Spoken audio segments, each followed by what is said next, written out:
I haven't seen our daughter since you left. To me, she is still a 12-month-old butterscotch candy with hair like George Jefferson and teeth like a hockey player every year. You send a peace treaty disguised as a school picture. I handle it like a mail bomb and I forward it to my mother because she's frozen in shock. And it normally takes an explosion of braids and beads to warm her heart. She doesn't understand why she doesn't get to be granny. And I would have to overdose on aspirin to cure the headache I get trying to explain to her how she checked you, how she put you through her ringer, how she accepted you, how she taught you her macaroni and cheese recipe, and you went Anakin. You joined hands with the legislative branch and Jedi mind tricked a judge into letting you take her grandbaby to a zip code far, far away. And I will never tell her this, but I think it's better that way.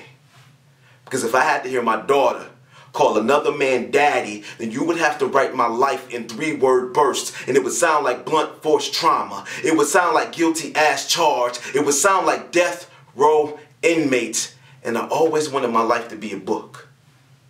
At least a few well-written paragraphs. But you have stolen my plot.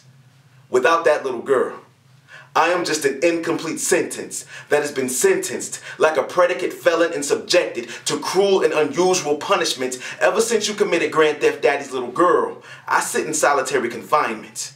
I don't date. Love is a 4-letter word that I'm not grown enough to say. Kisses taste like lonely Father's Days. Sex reminds me of bad weather and family courtrooms on that day. Thunder rolled as the judge approved your request.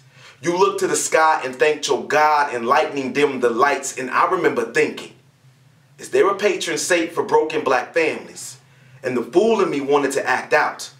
But the bailiff had a face that was nostalgic for Southern justice. A contempt of court charge was not going to put the stars back into my sky, so I sat stoic.